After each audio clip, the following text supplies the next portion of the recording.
Welcome to Deep River Farm, folks. I appreciate you joining me today.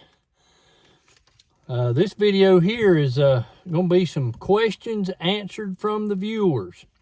Got quite a selection of questions that came in, so we thought we would answer these. The first one that come in, why do you put seeds in the freezer? Well, folks, I do that because this prevents any moisture. You know, a freezer or refrigerator sucks the moisture out of the air, and that's part of the cooling process. And then freezing it puts the seed into a situation where you can harden that seed off once you take it out of the freezer, and it'll go through the cold stratification process. And we're going to explain that on a future video, but that is the purpose behind it. The next question was, why are you using untreated wood in the garden beds? Well, the answer to that question is, if you use any kind of treated material, treated wood, I don't know if they've changed it, but in the past, wood had cyanide in it, and also salt and other chemicals that could leach into your produce, coming up through the root system and right into the fruit or vegetable, and you would be consuming that. So you don't want to use any treated material, any creosote material, any plywood, like any OSB that's got glue in it. Plywood has glue in it, so you don't want to be eating those chemicals. The next question is what is mule tape and where can I get it? Mule tape is what they use in duck underground. So if they're going to, you see these horizontal drills sitting on the sides of the roads, and they're drilling in and pulling in this orange and blue conduit.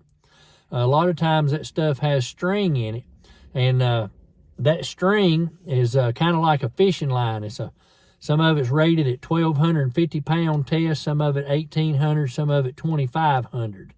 So that's what it is. And the only place you can get that stuff is different locations that sell cabling equipment or underground equipment. Sometimes you can get that at Granger. You can order that online, somewhere like that, and that's where you get it. The next question is, what is the difference in heirloom, hybrid, non-GMO, and GMO seeds? I'm all confused. Well, heirloom seed, folks, is a seed that the Lord actually placed on the earth, and that seed is something that's going to grow like into a green bean. And then if you let that bean dry on the vine, you can take it and shell the beans out of it, and you can turn around and plant those the next growing season, and you're going to have a green bean. Now, a hybrid, all it is a cross pollinated of the same species. Nothing's changed. It's just a cross of one type of tomato to another type in the same species to get a hybrid type tomato. One of them may have been a hardy tomato, the other may be a big tomato, so they crossed them to have a good hardy medium-sized tomato.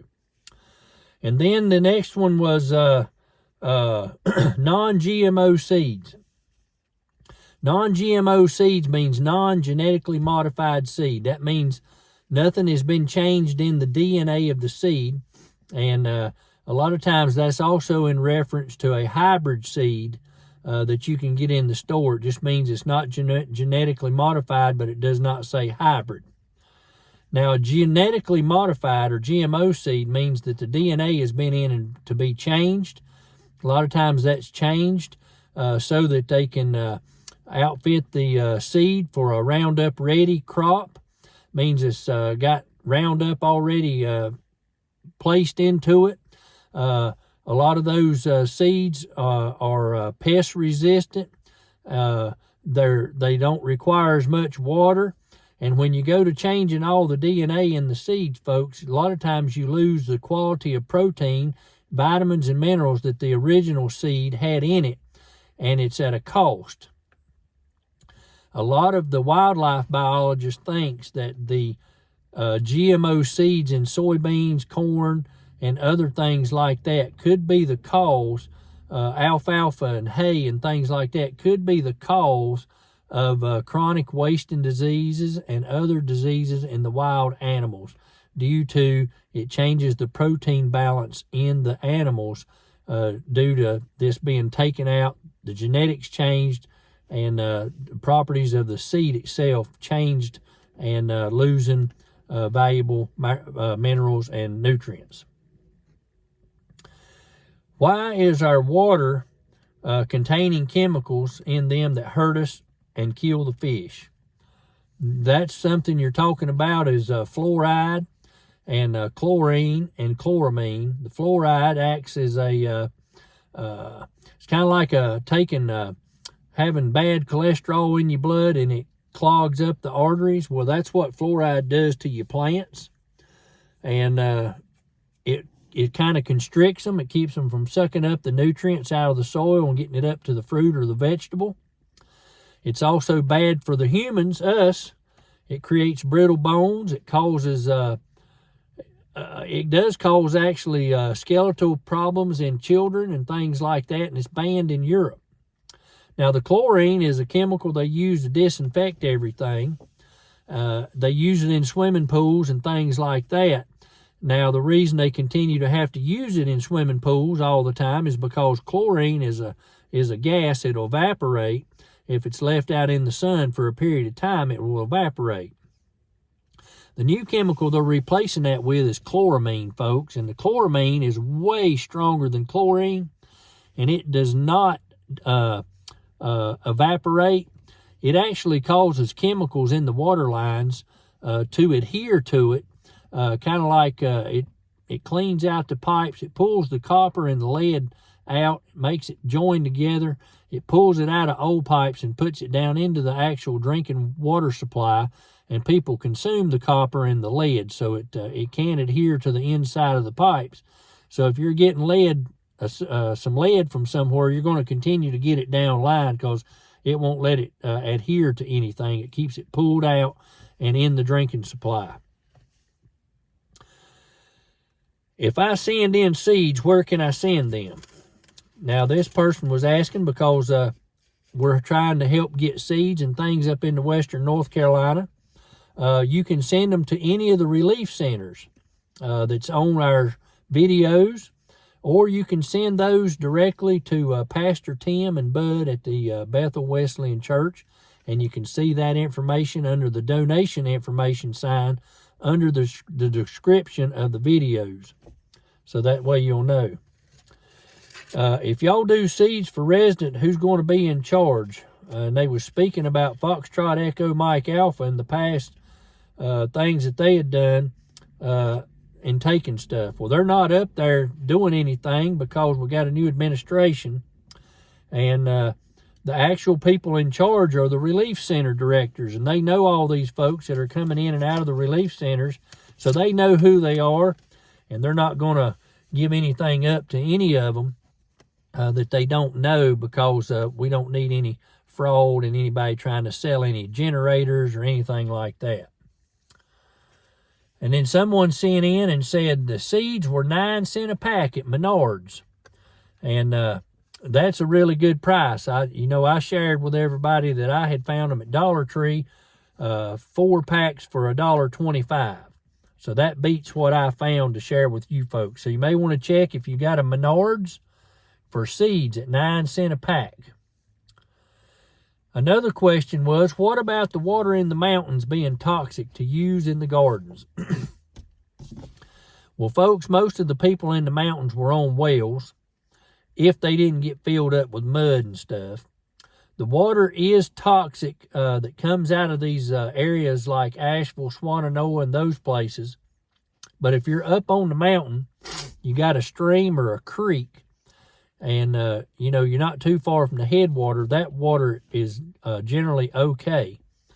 Now, if you're down in the bottom parts where all these toxins and stuff's at, they're going to have to filter that water to be able to apply it to the gardens, because you don't want to be drinking all these toxins and things that these rivers and things contains.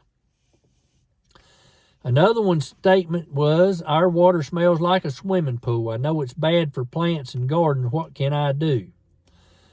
If it's just chlorine, folks, you can put that stuff in a 5-gallon bucket and set it out in the sun, and in about 10 or 12 hours, all that chlorine's going to be gone and you can use it. But it does contain fluoride, more than likely, if it contains chlorine. So your fluoride is also going to be a problem. You may want to use a filtration system or catch your own rainwater, or use well water, or, a creek or stream, a pond, or something like that. How many roosters do you need per hen was another question. Well, one rooster can be satisfied. I'd say satisfactory would be 8 to 10 hens. And that way you won't have that rooster beating up, a small number of hens. If you got a small number of hens and one rooster, he's going to beat the feathers off of, if you got 4 or 6, he's going to wear the feathers off of them. So you need about 8 to 10. Another person asked, you said your raised beds was 4 feet wide. Can you do them wider or smaller? Well, the reason we do them 4 feet, folks, is because you can work it easily from both sides. If you get any wider, then you're having to put a hand down in there, you're compacting your dirt and things like that. 4 foot's just the general. You can go smaller, and it's all about whatever you want, what size area you got, but I just recommend not going any more than 4 feet wide. Why do you start seeds in styrofoam cups? Well, the reason I start them in styrofoam cups is they serve the big 32-ounce drinks around here at Bojangles and Chick-fil-A, and if I get those cups and save them, they give plenty of root space below. I fill them up about a little over 3/4. I like to start my tomatoes in them. That gives plenty of root growth down on the bottom, and the roots don't get bind up. And then whenever I get ready to plant them, I can just take a box cutter and go all the way around it, open it up on the halves, slide it out, and put my stuff in there. And then right down the road here, we got a recycling place just for styrofoam. I appreciate you joining me today here on Deep River Farm, folks, as we've answered some questions from the viewers. I hope everybody has a blessed day.